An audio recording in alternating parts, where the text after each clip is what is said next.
And later on, we review Nigeria's commitment to end HIV epidemic by 2030. And in sports, we explore the luxury exclusivity of the sport called polo. Hello everyone, this is live from Abuja, a show that takes you through the events that shape the week across Nigeria and of course in the world.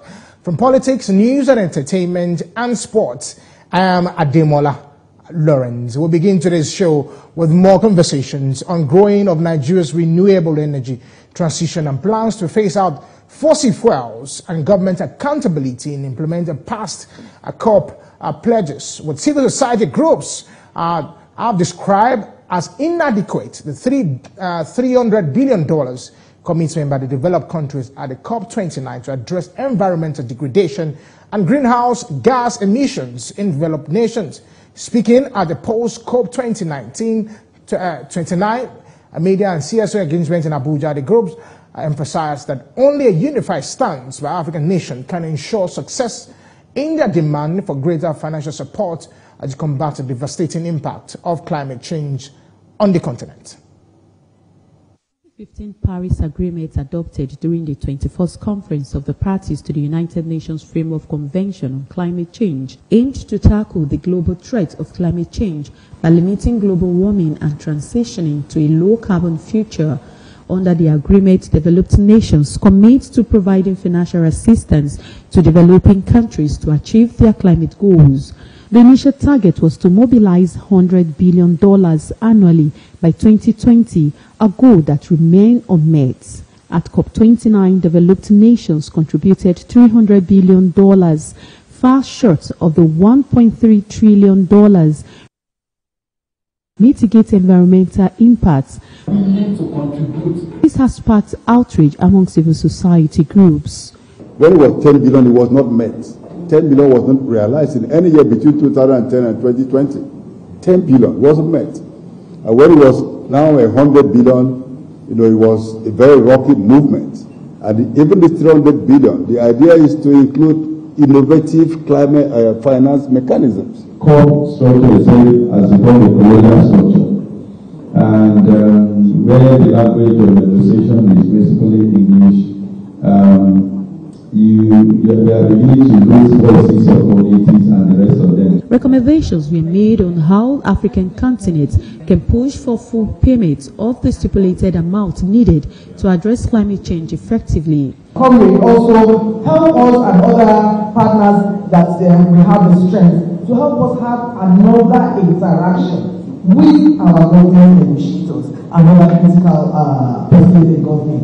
Let's have this conversation together. In as much as they see it as an afterthought, it is really important that we understand the gender aggregated issues of each group. They also condemned the high-level lobby that took place at the conference, which diverted attention from the main focus of the conference. An executive director of the Global Initiative for Food Security and Ecosystem Preservation, Michael Terunwa, joins me live in the studio to speak. Terunwa, rather, joins me live in the studio to post COP29 events in, of course, in the FCT. Good morning. Thank you for having me. A conversation that we cannot but talk about. There's been a lot of concerns raised about the funding for the climate change, most especially the $300 billion by the, so to say, let me put it that way, rich countries who penned this amount to give to poorer, so to say, let me put it this way, poorer countries for climate change. If you look at this, do you agree the $3 billion is inadequate? And what do you think is the right amount need to reduce the effect of climate change, most especially in Africa and Nigeria, to be precise? So, yes, I agree that the $300 billion pledged is very inadequate. As a matter of fact, I go with the words of the NCCDG that says it's an insult to Africa and other developing countries. Now, a problem that we did not cause in the first place is impacting lives around the world, and in Nigeria, is impacting livelihood, leading to more poverty. Now, you go for a conference and you decide to pledge, I'm using that word carefully because you will think that the 300 billion is already in the bag, but it's all pledges. And the most important point is that these monies will be delivered between now and 2035. So you see that it is not even on the ground. But what is the situation on the ground? People are already being impacted. Countries are paying huge debt services because climate impact is leading countries to take more loans. So the way I see it, and in this conversation I always say, that the global north countries who caused this problem are looking for means to continue to benefit from a problem they caused. Because what they are trying to do invariably is allow the devastation, allow the disasters, and then what do? They will come and give us loans. That is what they are quick to giving us. And that is exactly why African countries need to work more closely together. Let me also say this. This money we are talking about is not just for African countries. There are other developing countries in different continents. The small island states that we'll say are even more impacted by climate change because of the sea level rise. Yeah. You know a country like Kiribati that has already bought land in another country because of sea level rise. They will also get a share of the money. So what comes to Africa? What comes to Nigeria? Money that is still on paper. So it's a big insult. They are not serious about solving the climate crisis. You know when I was reading the statement by the NTZ DG and what she talked about, and you make reference to what the UN convention, the UN framework convention for the climate change talked about, and I looked at what that climate change actually, the framework, and it says that set out the basic legal framework and principle for international climate change cooperation with the aim of stabilizing, atmospheric concentration and of greenhouse gases to avoid dangerous anthropogenic interference with the climate system. So if that be the case, and these so-called rich countries know the framework of this particular convention, which started way back in 1992. So why not budget enough? Or is it a case of where we now have people take Africa for granted, never care about, you look at the South where these issues happen majorly.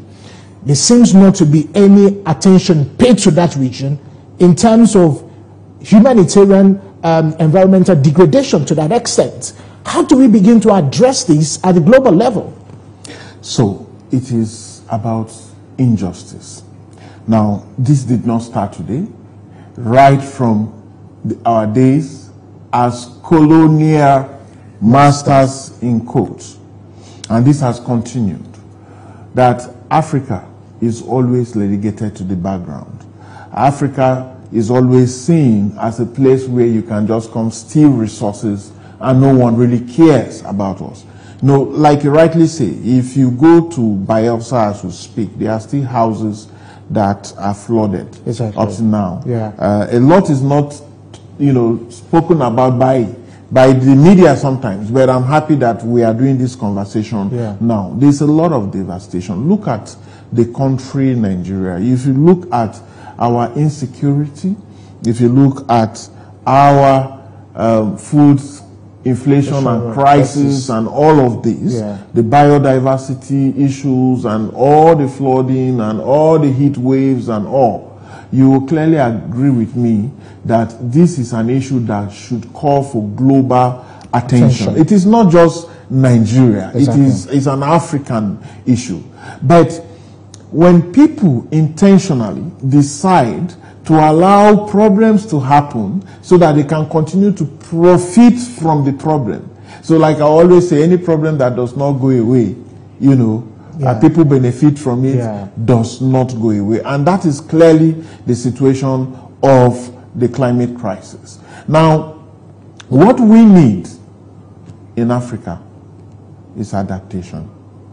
The conversation over the years have always been about mitigation and mitigation, which goes to reducing greenhouse gas emission. Who has the technology? They do. So it's more like they want to sell technology to us. But the idea for us is always technology transfer. And I always say there's nothing like technology transfer.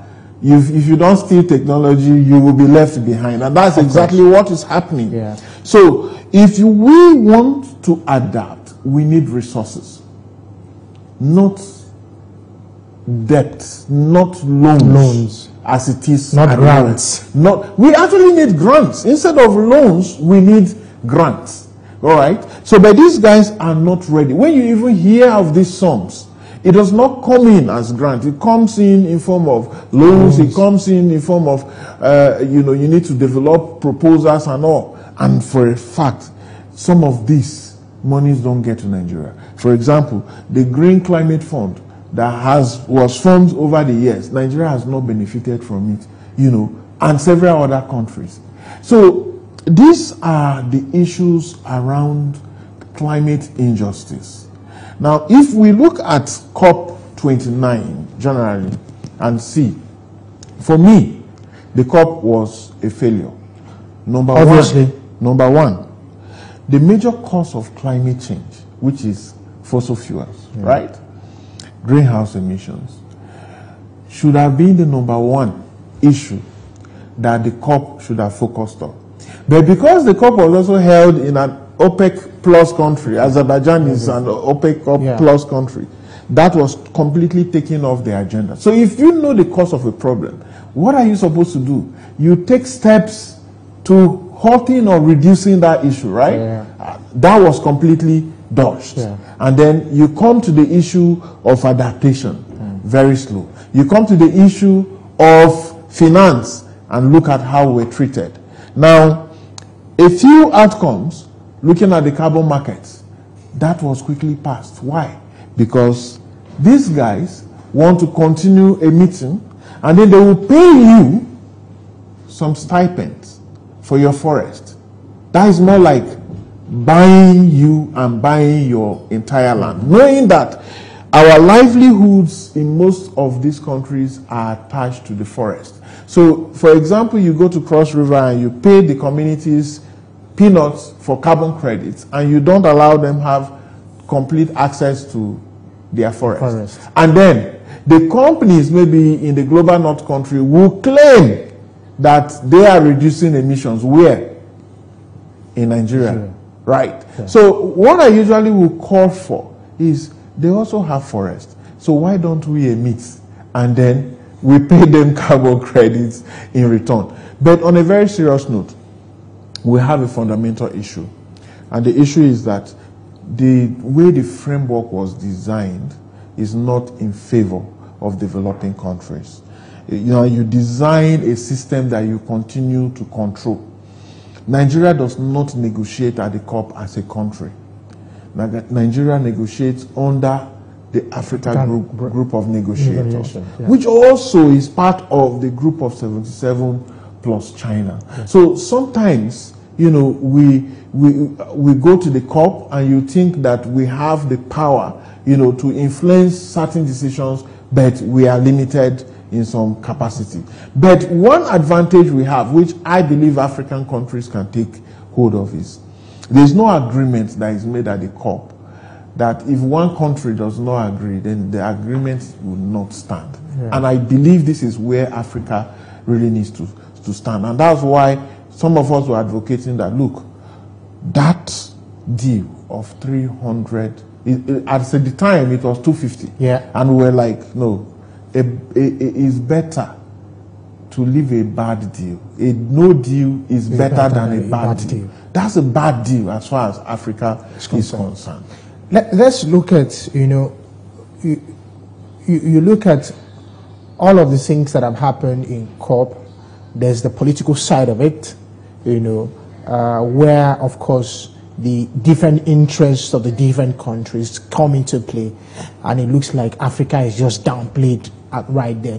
You also look at the agreements signed, the financial aspect of the 2015 Paris agreement, which still remains a large bone in the throat of African nations, you know, and that's a cause for concern if you look at it.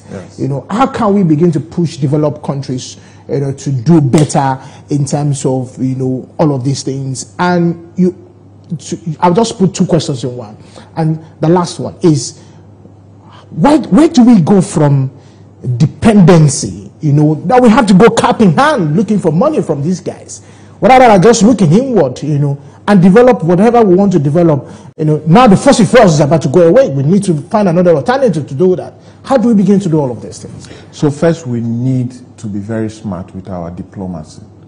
All the global north countries that we are talking about, they are all here.